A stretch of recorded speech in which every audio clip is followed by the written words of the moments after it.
last time in my last video we spoke about what our homeschool looks like. So this is what our homeschool looks like. The trolley. And in my last video I explained you all what all things go in the first layer. Here's the sneak peek in the second level of homeschooling. Okay, second, here I keep the books, and these keep changing. Okay, let me tell you that this is what has been here for these 3 months. So every 3 months, but if I get bored, I can change even in a month.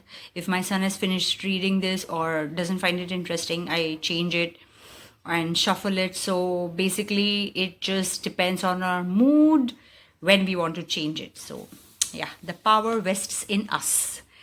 Anyway, so at this moment, what we have in our homeschool trolley second level is this book, which I really like. That's Chicken Soup for the Soul, Think Positive for Kids. It's a really nice book, and we have really loved reading short stories. What I love about Chicken Soup is that, there are just short stories. So many a times, parents complain that the kids don't read the entire book. Obviously it's fat and it's boring for them sometimes, because not everyone loves reading. But Chicken Soup for the Soul is one such book, where the stories are just about 2 pages, 3 pages, 4 pages max, and they can just read and get motivated. And there are short stories, so they can finish one story at a time in one go. So that's what I love about this book. And at the moment, yes, my son is reading this one book, Chicken Soup for the Soul, Think Positive for Kids. 101 stories, and these stories are really nice. Some stories I've really loved. I personally have loved them.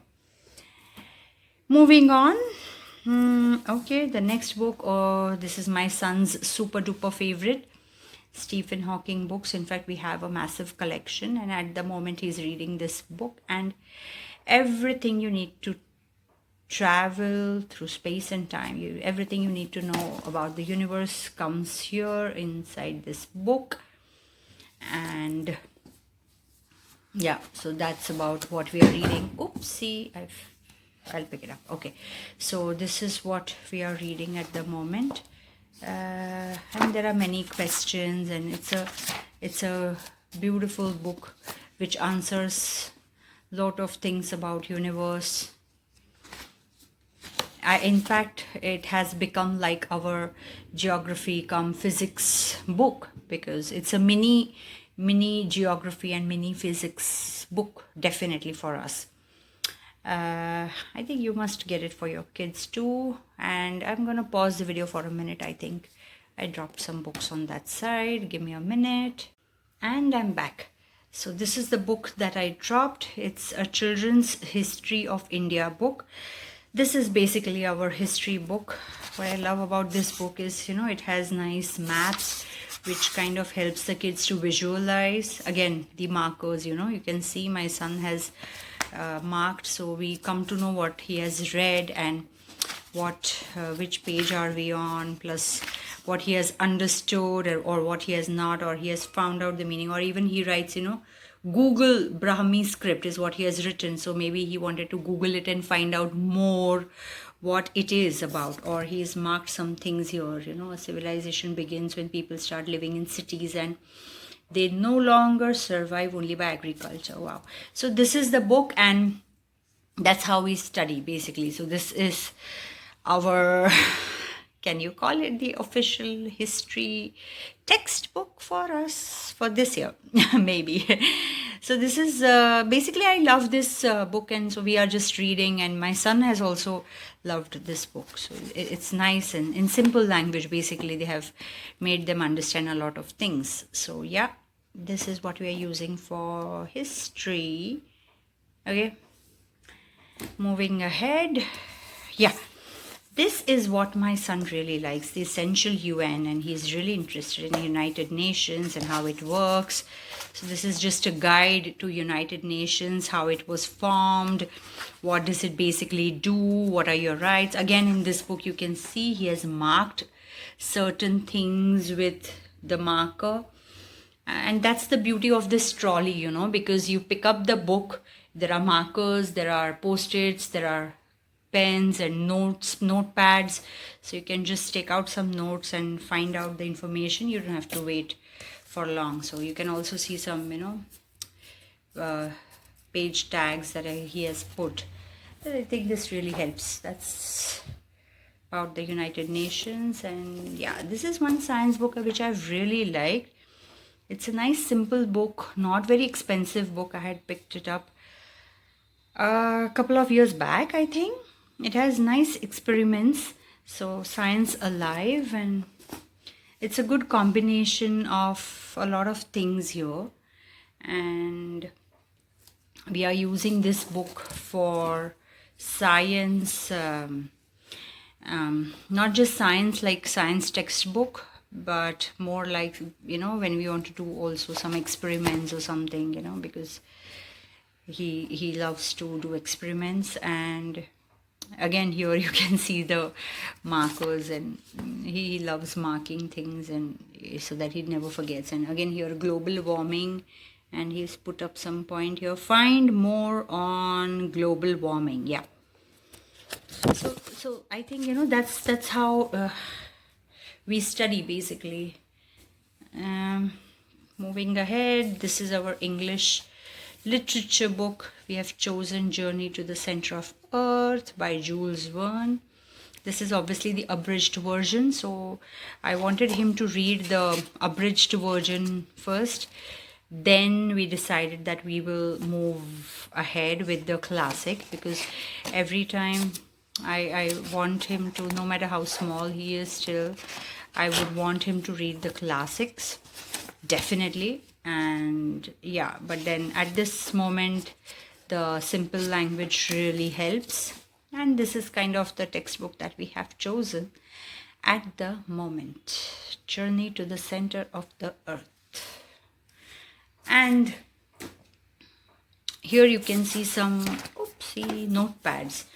Now, what I do with these notepads, I will just tell you in a bit, so I'll just come to that in a bit. This is Know Your Body. This is now an interesting book. It's a very, very, very, very old book. You can see it's all yellow and turned yellow. This is an abridged edition, and this is a really old book. In fact, this is when I was just in 10th or 11th, and my granddad, my mom's dad, had gifted me an entire set of a dictionary, thesaurus, and a lot of other books from Reader's Digest, and we had, this belonged to that series. Okay, so but I love that this book has a very simplified way of talking about all the organs, the parts of your body, you know. So yeah, we are taking that, this book, yeah, like heart and all, you know, the Reader's Digest. There you go. So this is also a book that we read. And what else? These are two books which we love. Okay, more than a dictionary, I love thesaurus, because I strongly believe that if you want your kids to improve their English, they must have a thesaurus. I know that today we have everything on the tip of the tongue, tip of our finger, but I'm a bit still stuck with the books. So yeah, I love this thesaurus, and whenever he's reading books, or whenever he's especially creative writing, I love him to have this handy, because so if he uses supposedly a simple word like angry, and then he can make his writing, creative writing, whatever he's writing. It could be an essay, composition, or a blog. He could make it better using some better words. He could use enraged, or furious, infuriated, raging, cross, annoyed, displeased, etc. So that's what I love about the thesaurus, and that's why I always have it in our trolley. And there's this, okay, this has been a new addition, and this is just all thanks to COVID and this lockdown, that my son has all of a sudden thought that he must have a certain information on this. And there's a really funny thing what he does with post-its. Wait, I'll show you on C what he has done. So C-I-C-O, yeah, there you go. Here, this is all alphabetically arranged, and this boy writes down here about coronavirus. There you go. So after C, between here, he's put a star, and then he's written coronavirus. And what is coronavirus? So that's what he does with the post-its, Yeah, that's fun. That's amazing. And that's what Swarshikshan is, self-learning. Basically, these things, when you keep them handy and make it organized, what happens is it becomes easier for kids to study by themselves. And that's the agenda. That's the whole idea behind all of this. Okay, what I do with these things, I will come to that in a bit. Before I move ahead, this is the big fat jumbo book. What is this jumbo book about? Come here, I'll show you. So this is a very old book, and incidentally what has happened is, this is when I was studying and never even thought that, oops, just a minute, the pages have got stuck. Okay, so never even thought that I would be using this as the a book to explain my son a lot of things. But what I've done is, this is when I was studying, but what I now do is use this to take points and to make him understand a lot of things. And in fact, this is what I've done. This is what I think, types of rocks here.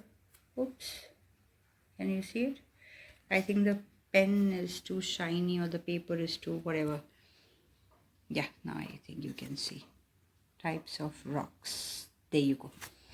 So that's about, how I used to take notes. I think my love for taking notes and writing things has helped me in my homeschool a lot.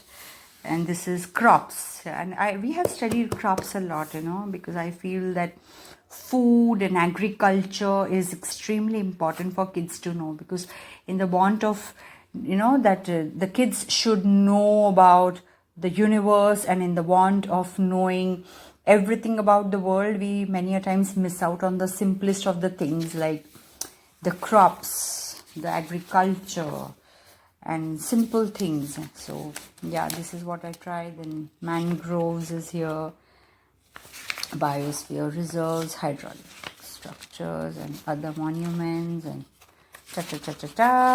basically. Okay, one interesting thing that I have done in this book is, which I would love to show you all, is, okay, this is the chart.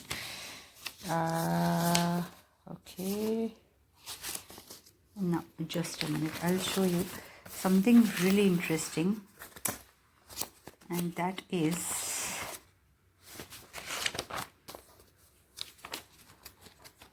meanwhile you can take a sneak peek into my book.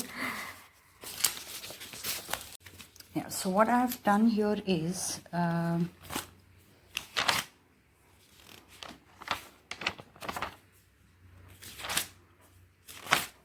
yes, so instead of each and every time printing out maps after maps and buying things, what we can simply do is use a carbon paper and take out print, and whatever you have written, you want to plot it on the map, you can just put a dot and mark the states too if you want, and mark it here on the in the book itself, so you don't have to worry about sticking or putting a stapler or anything.